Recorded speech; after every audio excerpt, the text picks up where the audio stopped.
The Valori had known peace for 12,000 years.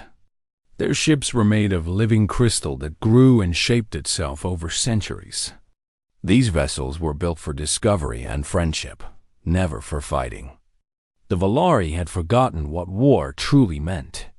They had forgotten that the universe could be cruel and hungry. So when the Krithak swarm came to Thesan 4, the Valori did not know how to stop them. The Krithaks were not like other species. They did not talk. They did not negotiate. They simply consumed. Their ships looked like living things, dark and twisted shapes that moved through space like a plague of insects. They had destroyed 17 civilizations before reaching Valori space, and they saw no reason to stop now. High Arbiter Zelena stood on the bridge of her flagship, the luminous thought, and watched her world burn. Below her, on the surface of Thesan 4, cities that had stood for thousands of years crumbled under Krithak's bombardment. Millions of her people were dying, and she could do nothing to save them. Her fleet of 60 crystalline warships fought bravely, but they were designed for defense, not attack. Their weapons were meant to discourage pirates and small raiders, not to hold back a swarm of 300 hungry predators. Every minute, another Valori ship shattered into 1,000,000 glittering pieces, and the crew inside died in the cold darkness of space. "High Arbiter," said her young advisor Torvan, his voice shaking with fear. "We cannot hold them. Our shields are failing across the fleet. The evacuation transports are not yet loaded." Zelena closed her 4 eyes and felt despair settle into her hearts. 3 million civilians waited on the surface for rescue ships that would never reach them. The Krithaks would break through her defense line within the hour, and then those people would be food for the swarm. "Send a distress call," she ordered. "Every frequency, every channel, every language we know. High Arbiter, there is no one close enough to help us. The nearest Allied fleet is 60 light years away. They cannot arrive in time. Send it anyway."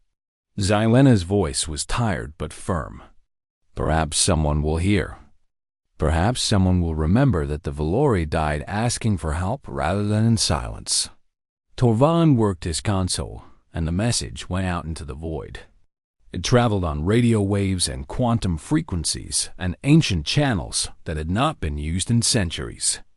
One of those channels was a primitive frequency that the Valori had once used to contact a young species on a small blue planet called Earth. Zelena did not expect an answer from that channel. The humans were too young, too far away, too primitive. They had only discovered faster-than-light travel 60 years ago. Their civilization was barely a heartbeat old compared to the ancient powers of the galaxy. But the message went out anyway, because Zelena had nothing left to lose. 47 light years away, the United Earth Navy was conducting training exercises near the Kepler station. 12 warships moved through the darkness in perfect formation, practicing attack patterns and defensive maneuvers. These ships were not beautiful like Valori vessels. They were ugly and angular, covered in thick armor plates and bristling with weapons. They looked like they had been built by people who expected the universe to try to kill them. This was because humans had learned hard lessons about space in their 60 years. Among the stars, humanity had met 3 alien civilizations. The first had tried to enslave them. The second had tried to eat them. The third had looked at human history and human weapons and human stubbornness, and had quietly moved to the other side of the galaxy. Without saying goodbye, humans had learned that the universe was not friendly. They had built their fleet to match. Admiral Patricia Vance sat in her command chair on the bridge of the battle carrier Ironclad, reviewing training reports and drinking her 3rd cup of coffee of the morning. She was 54 years old, with short gray hair and eyes that had seen too many battles. 20 years ago, she had commanded a destroyer during the Second Contact War, when the Rathaki hive mind had tried to harvest Earth's population for biological material. She had watched good people die And she had made sure even more Rithaki died in return. Now she commanded 3rd Strike Group, 12 of the finest warships in the human fleet. The ironclad was the heart of the formation, a massive carrier that held 400 fighter craft and enough firepower to crack a small moon.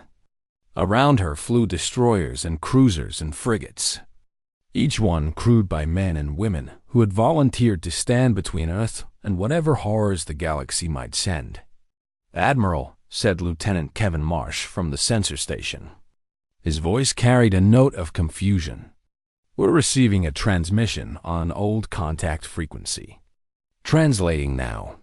The bridge speakers crackled, and an alien voice filled the room. The translation software struggled with the strange language, but the meaning came through clearly enough. "Please, help us. We are dying. Anyone who hears this, please." Vance set down her coffee and leaned forward. "Origin point?" "Thesan system, ma'am. 47 light years. We have no diplomatic contact with anyone in that region." Commander Angela Price, the ironclad's executive officer, pulled up the tactical display. The Thesan system glowed on the map, a tiny point of light impossibly far away. "We could make it in about 4 hours using fold space. But Admiral, we have no idea what we'd be jumping into." Vance listened to the distress call repeat. She heard the fear in that alien voice, the desperation of someone watching everything they loved being destroyed. She had heard that same fear in human voices during the contact wars. "How many ships do we have ready for combat operations?" she asked. "All 12, ma'am. Full weapons load." The training exercise was using live ammunition. Vance nodded slowly. She thought about her orders, which said nothing about responding to alien distress calls in unknown systems.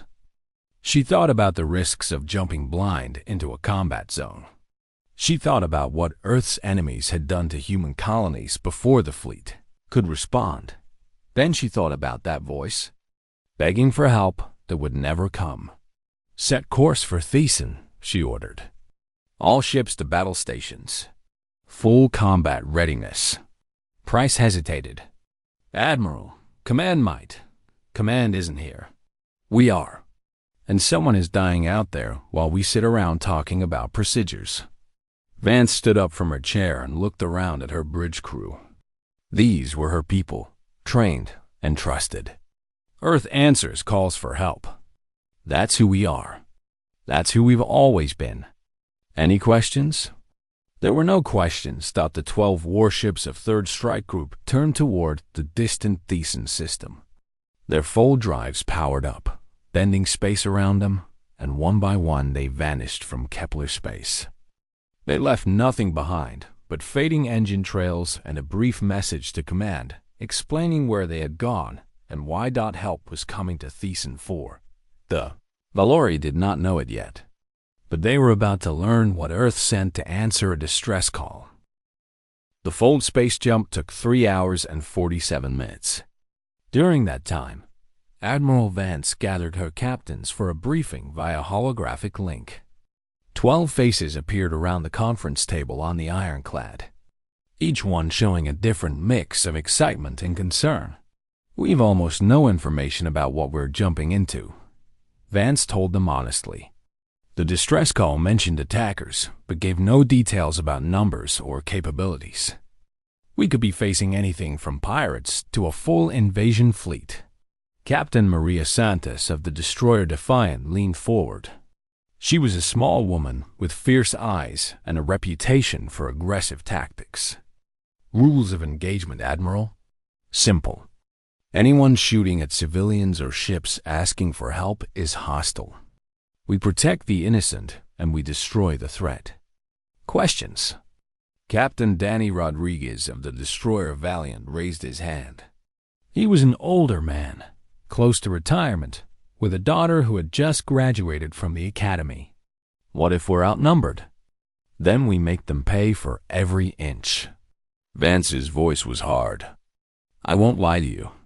This could go badly. But somewhere out there, people are dying and calling for help.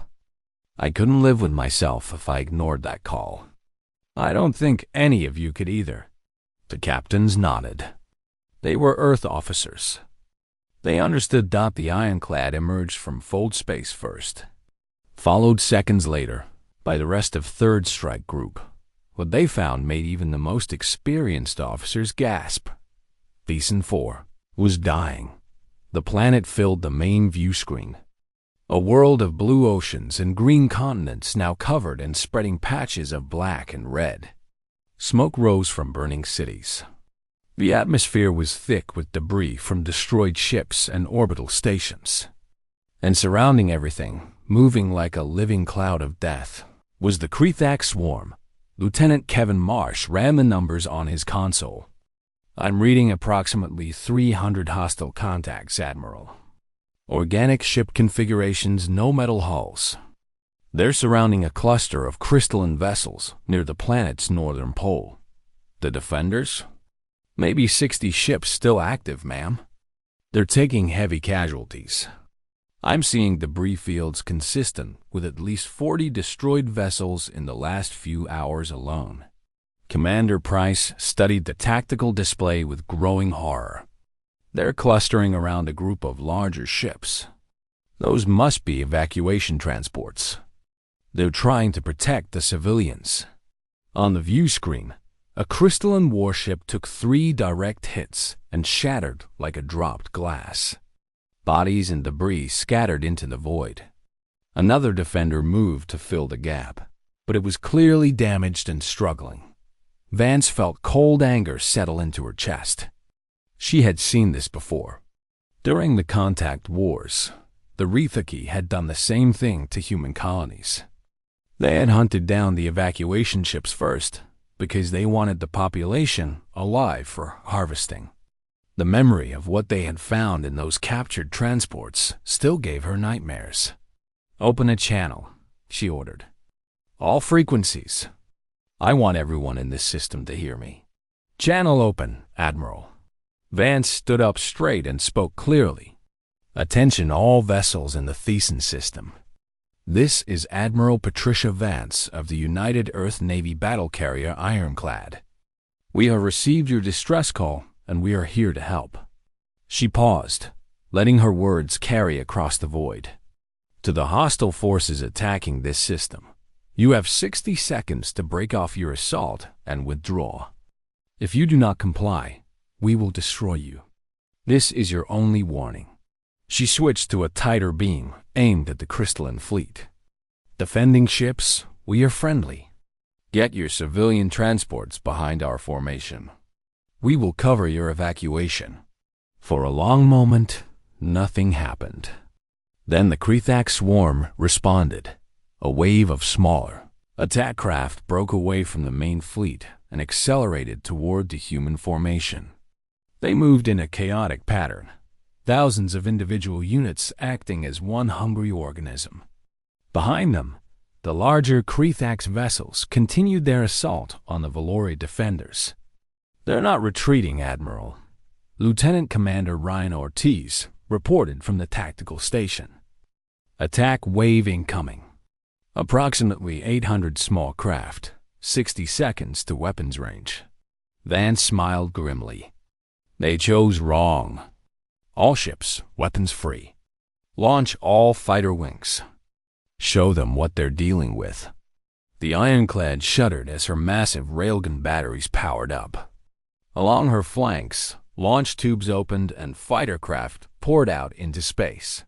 400 human pilots accelerated toward the incoming swarm, each one flying a machine designed specifically to kill things that threatened Earth. The destroyers and cruisers spread out into attack formation, their weapons tracking the approaching enemy. Every ship in Third Strike Group had been built for exactly this kind of fight. The two forces met in a storm of fire and death. Human railguns fired tungsten rounds at incredible speeds, each impact powerful enough to punch through the organic hulls of the Krethak's craft.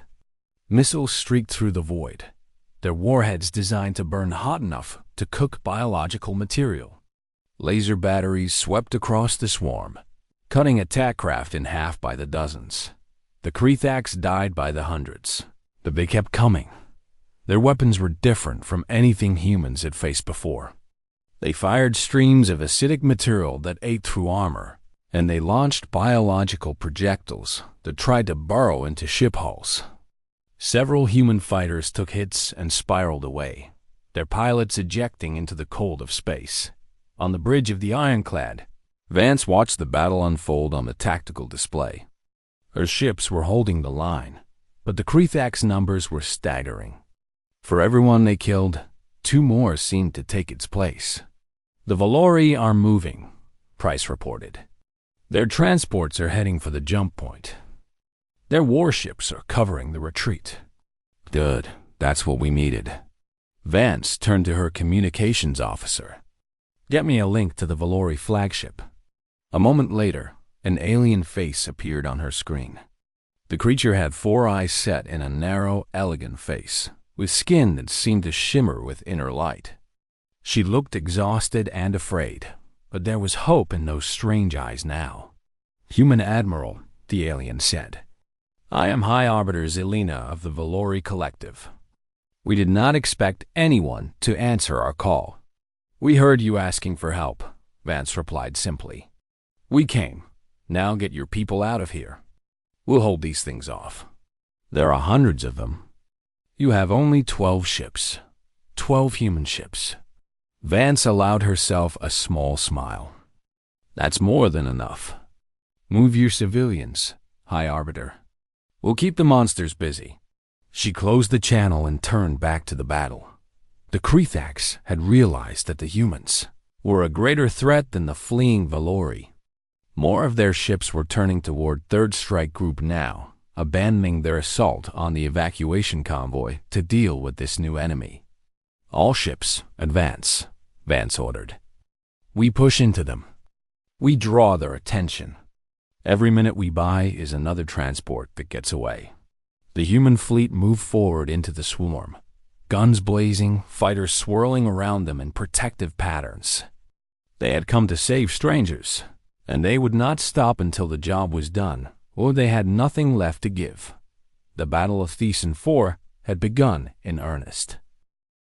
High Arbiter Zelena had lived for 300 years. In that time, she had seen many wonders.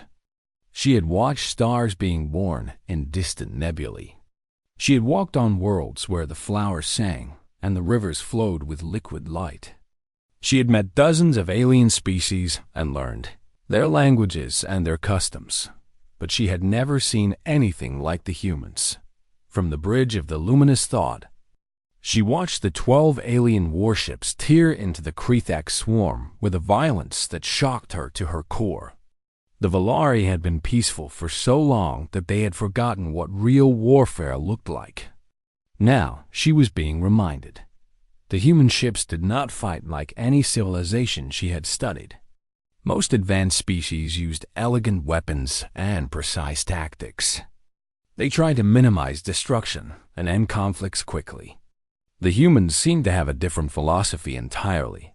They fought like they expected to die, and they wanted to take as many enemies with them as possible. The largest human ship, the one called Ironclad, was at the center of the formation. It was huge and ugly, covered in thick plates of gray metal that were scarred and dented from previous battles. Weapons bristled from every surface.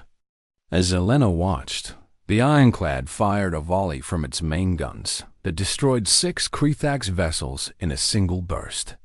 "They are efficient," observed Torvan, who stood beside her.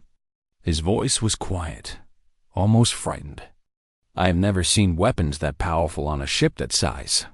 "They are not efficient," Zelena corrected him. "They are brutal. There's a difference." The smaller human ships moved in coordinated patterns, covering each other and concentrating their fire on any Krethaks that got too close. When one human vessel took damage, another would move to protect it while repairs were made. They fought as a single unit, 12 minds working together with perfect understanding. The tiny fighter craft were perhaps the most impressive. Hundreds of them swarmed around the larger ships, hunting down Krethak's attack craft with ruthless precision. Each fighter was controlled by a single human pilot, and each pilot seemed willing to take insane risks to destroy the enemy. Zelena watched as one human fighter flew directly into a formation of Krethak's attack craft, guns blazing. The pilot destroyed 8 enemy vessels before his own craft was hit. He ejected at the last moment, his tiny escape pod tumbling through the debris field while his comrades continued fighting around him. Another fighter immediately moved to protect the escape pod, circling it like a guard animal while rescue operations were coordinated. "They protect their fallen," Torvund said with wonder. "Even in the middle of battle, they go back for their wounded." Yes, Zelena felt something strange in her chest. It took her a moment to recognize the emotion as hope. Perhaps these humans are not simply warriors. Perhaps they are something more. The evacuation was proceeding as quickly as possible. The lorry transports, loaded with millions of refugees from Thesan 4, were making their way toward the jump point where they could escape to safety. The human fleet had positioned itself between the transports and the Krethak swarm, drawing the enemy's attention, and fury. It was working. The Krethaks, enraged by the losses the humans were inflicting, focused more and more of their forces on destroying these strange new enemies. Every attack craft that turned toward the human fleet was one less threat to the fleeing civilians, but the cost was high.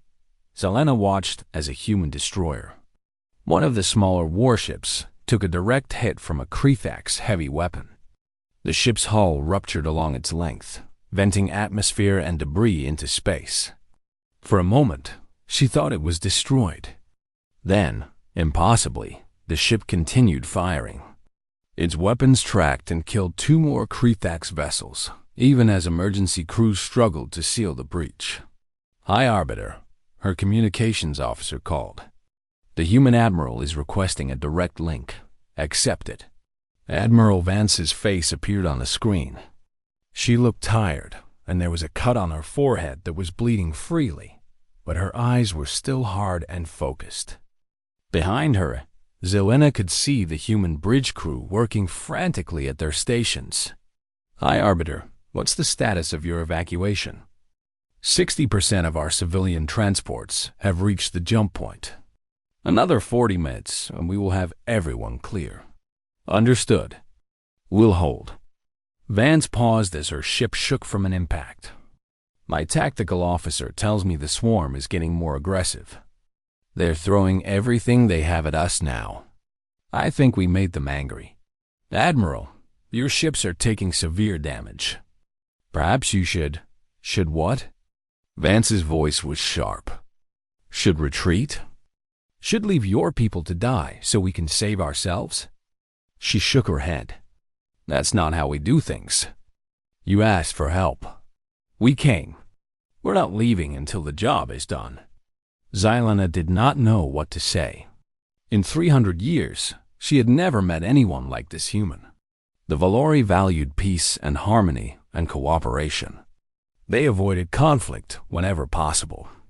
The idea of sacrificing oneself for complete strangers was foreign to their culture. But watching the humans fight and bleed and die to protect Valori civilians, Zelena began to understand something important. Peace was not just the absence of violence. Sometimes peace had to be defended. Sometimes good people had to stand up and fight so that others could live. The Valori had forgotten this truth. The humans had not. "Admiral Vance," Zelena said carefully, "my remaining warships are combat capable. We could assist your defensive efforts." "Negative, High Arbiter. Your ships are designed for defense, not assault. You'd take too many casualties. Stay with your transports. Protect the convoy. Let us do what we do best." "And what is that, Admiral?" Vance smiled, and there was something dangerous in that expression. "We're very good at violence, High Arbiter. It's not something we're proud of, but it's something we're good at. Today, that's going to save your people." The channel closed. Zelena turned back to the viewport and watched the human fleet continue its desperate battle. They were outnumbered more than 20-1. Their ships were taking constant damage. They were dying out there, these strange beings from a young world who had no reason to help the Valori except that they had heard a call for help. "Record everything," Zelena ordered her crew. "Every moment of this battle. I want the entire collective to see what these humans have done for us. I want the galaxy to know, because whatever happened next, the Valori would never forget. They would tell this story for thousands of years, passing it down through generations. The story of the day that 12 human warships answered a distress call and held back an ocean of death so that strangers could live. The story of what Earth sent to war. The final assault lasted 17 minutes. Later, military historians would call it one of the most intense engagements in the history of interstellar warfare. Thousands of weapons fired continuously as the Krethax threw their remaining forces against the human defensive line. Ships on both sides died in the crossfire, their crews consumed by fire and vacuum. The Ironclad took 11 direct hits during those 17 minutes. Her hull was breached in 6 places. Her port engine array exploded, killing everyone in Engineering Section 4. Half her weapons went offline, their crews dead or wounded too severely to continue fighting, but she kept her position. She did not retreat. Around her, the other human ships fought with the same desperate courage. The Phoenix lost her entire forward section, but continued firing from her remaining batteries. The Crusader took a ramming attack that killed her captain and most of her bridge crew, but her executive officer took command and kept the ship in the fight. The Sentinel's magazine exploded, tearing the destroyer in half. But her surviving crew evacuated in escape pods while the two halves of their ship continued to drift forward, blocking enemy approaches to the evacuation corridor. And then, finally, it was over. The last Krethax vessel broke off its attack and fled into the darkness of deep space. The rest of the swarm was dead, scattered across the Thesan system in broken fragments of organic matter. 300 ships had attacked the system that morning. Fewer than 40 escaped in the sudden silence that followed. Admiral Patricia Vance sat in her command chair and tried to remember how to breathe. "Status report," she said quietly. Commander Price looked at her console with hollow eyes. "The evacuation is complete, Admiral. All Valori civilian transports have reached the jump point and escaped. We saved them. Our losses?" Price hesitated. When she spoke, her voice was barely a whisper. "The Defiant, Valiant, Sentinel, and Crusader are destroyed with all hands. The Phoenix and Resolute are combat ineffective and will need to be towed home. The remaining 6 ships have sustained heavy damage, but can make the journey under their own power." Vance did the math in her head. 4 ships lost. Hundreds of crew members dead. More wounded. The price of answering a stranger's call for help. It was worth it, she said, not sure if she was trying to convince herself or her crew. We saved millions of lives today. That has to count for something. No one on the bridge disagreed. 2 hours later, the Valori flagship Luminous Thought approached the battered human fleet. High Armiter Zelena had watched the entire battle from a safe distance, unable to look away as the humans sacrificed themselves for her people. Now she needed to see these strange warriors with her own eyes. Her shuttle docked with the Ironclad through an emergency airlock since the main hangar bay had been destroyed. When the airlock opened, she found Admiral Vance waiting for her, supported by Commander Price. The human looked like she had walked through a war, which she had. Her left arm was in a sling, and her uniform was torn and stained with blood that might have been her own or might have belonged to someone else. But her eyes were clear, and she stood as straight as her injuries allowed. "High Arbiter," Vance greeted her. "Welcome aboard. Sorry about the mess." Zelena stepped onto the human ship and looked around at the damage. The corridor was filled with debris and scorch marks. Crew members moved past, carrying equipment and wounded comrades. The air smelled of smoke and death and something else, something that Zelena could not identify. "Admiral Vance," she said carefully, "I have come to express the gratitude of the Valori Collective. You have saved millions of our citizens today. We are in your debt. You don't owe us anything." "I do not understand." Xylena's 4 eyes blinked in confusion. "We are strangers to you. We have no treaty, no alliance, no history. Your species is young and far from this place. Why did you come? Why did you sacrifice so much for people you had never met?" Vance was silent for a long moment. Around them, the sounds of a damaged ship continued, crew members working to keep their vessel alive. When the Admiral finally spoke, her voice was soft but steady. 300 years ago, my species nearly destroyed itself. We had wars that killed millions. We poisoned our own world. We came very close to extinction." She met Xylena's eyes. "But every time we reached the breaking point, someone chose to help. Someone decided that the people around them mattered more than their own safety. That's what saved us. Not technology, not weapons. Just ordinary people refusing to let each other die alone." She gestured at the damaged ship around them. "We heard your call. We could help. So we did.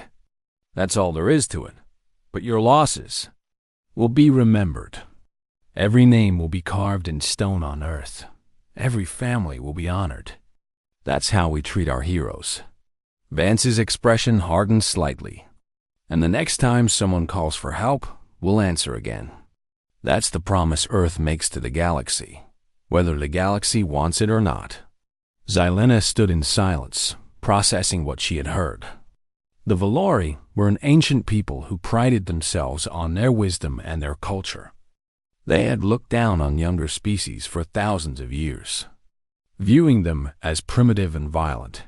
But standing on this damaged ship, surrounded by exhausted humans who had given everything to save strangers, Xylena felt something shift in her understanding. "Your species is very young," she said finally. "You have much to learn about the civilizations that came before you." "Probably," Vance agreed. "But I think we have much to learn from you as well." Xylena extended her hand in the human gesture of greeting that she had studied. "Thank you, Admiral. On behalf of every soul you saved today. Thank you." Vance took her hand and shook it firmly. "You're welcome, High Arbiter. Now, if you'll excuse me, I have a ship to put back together and some letters to write. The families of our fallen deserve to know how their loved ones died." Xylena nodded and stepped back toward her shuttle. As she walked away, she passed a group of human crew members who were carrying a wounded comrade toward the medical bay. They were exhausted and injured, but they moved with purpose and determination. One of them, a young man with burns on his face, noticed her watching and gave her a tired smile. "Don't worry, ma'am," he said. "We got you. That's what we do." Then he was gone, carrying his wounded friend to safety. Xylena returned to her own ship and prepared her report for the Valori Collective. She knew that this day would change everything. The galaxy would learn what had happened at Thesan 4. They would learn about the young species from a small blue planet who flew 47 light years to answer a stranger's distress call. They would learn what Earth sent to war. Not conquerors, not exploiters, just stubborn, fierce, impossibly brave people who had decided that suffering was worth fighting against. Even at the cost of their own lives. In the months and years that followed, the story spread across the galaxy. Species that had ignored humanity for decades began paying attention. Diplomatic channels opened. Trade agreements were proposed. The Valori Collective formally allied with Earth, the first major power to do so. And whenever anyone asked why, the Valori told the story of Thesan 4. They told of 12 ships that answered a call for help. They told of captains who sacrificed their lives for strangers. They told of an admiral who stood on the bridge of a dying ship and refused to retreat. They told of one Earth sent to save them, and the universe listened. 3 hours into the battle, the ironclad was burning. Admiral Vance held onto the railing of her command platform as another explosion rocked the ship. The main lights had failed an hour ago, and now everything was lit by the red glow of emergency systems. Smoke drifted through the bridge, and the air tasted like burning metal and blood. "Damage report," she called out, her voice hoarse from shouting orders. Commander Angela Price worked, her console with hands that were covered in small cuts and burns. "Hull integrity at 58%, Admiral. We've lost railgun batteries 2, 3, and 7. Missile tubes on the port side are completely offline. Fighter Bay 2 is venting atmosphere. Casualties?" Price hesitated. That was never a good sign. 47 confirmed dead on the ironclad alone. Another 100 wounded. Medical teams are overwhelmed. Vance closed her eyes for a moment. 47 people. 47 families who would get the worst news of their lives. 47 names that she would have to write in her after-action report if she survived to write one. "The fleet?" she asked. "The Defiant is gone, Admiral." Price's voice cracked slightly. Captain Santos held her position until the last. She destroyed 18 enemy vessels before her reactor went critical. Maria Santos. Vance remembered meeting her at the academy 20 years ago. She had been so young then, so eager to prove herself. Now she was dead, along with her entire crew. The Valiant and Tempest are combat ineffective. They're pulling back to protect the evacuation corridor. The Phoenix took a hull breach, but Captain Lopez says she can keep fighting. The rest of the fleet is holding, but everyone is taking damage. On the tactical display, the battle was clearly reaching its climax. The Krethak swarm had lost nearly half its numbers, but the survivors had become more aggressive and coordinated. They were learning how to fight humans, and that learning was costing lives. Lieutenant Ortiz spoke up from the tactical station. His left arm was in a makeshift sling, but he refused to leave his post. "Admiral, the Valerie transports are at 85% evacuation complete. Another 20 minutes and they'll all be clear." 20 minutes. Vance looked at the damage reports, at the casualty lists, at the swarm of red dots still surrounding her fleet on the tactical display. 20 minutes might as well be 20 years. "Then we hold for 20 minutes, she said firmly. "Helm, bring us about. Put us directly between the swarm and those transports. If they want to reach those civilians, they go through us." The ironclad turned slowly, her damaged engines struggling to complete the maneuver. It was a dangerous position, exposing the ship's wounded flanks to enemy fire, but it was the only way to protect the evacuation corridor. The other human ships followed, forming a defensive line. They were battered and bleeding, their hulls scarred by hours of constant combat, but they moved into position without hesitation. Every captain understood what was at stake. Captain Danny Rodriguez's voice came over the fleet channel from the Valiant. His ship was barely functional, with half her weapons destroyed and her shields completely gone. "Admiral, my ship isn't going to make it much longer.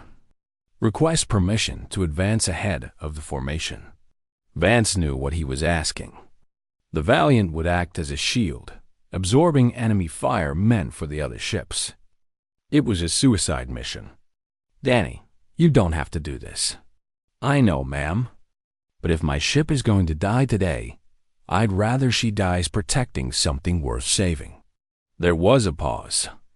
"Tell my daughter I love her. Tell her I was proud to serve." "I'll tell her myself. After we get home." "Yes, ma'am." Valiant moving to forward position. The damaged destroyer pushed ahead of the fleet, placing itself directly in the path of the incoming Krethak's assault. Vance watched on the tactical display as Danny Rodriguez positioned his dying ship to save as many lives as possible. The Krethax attacked with everything they had left. Hundreds of attack craft swarmed toward the human formation. The larger Krethax vessels fired their heavy weapons, streams of acidic projectiles that ate through armor like water through paper. The void between the fleets filled with fire and death. The Valiant took the first wave of impacts. Her hull crumpled and broke as enemy weapons tore through her weakened defenses.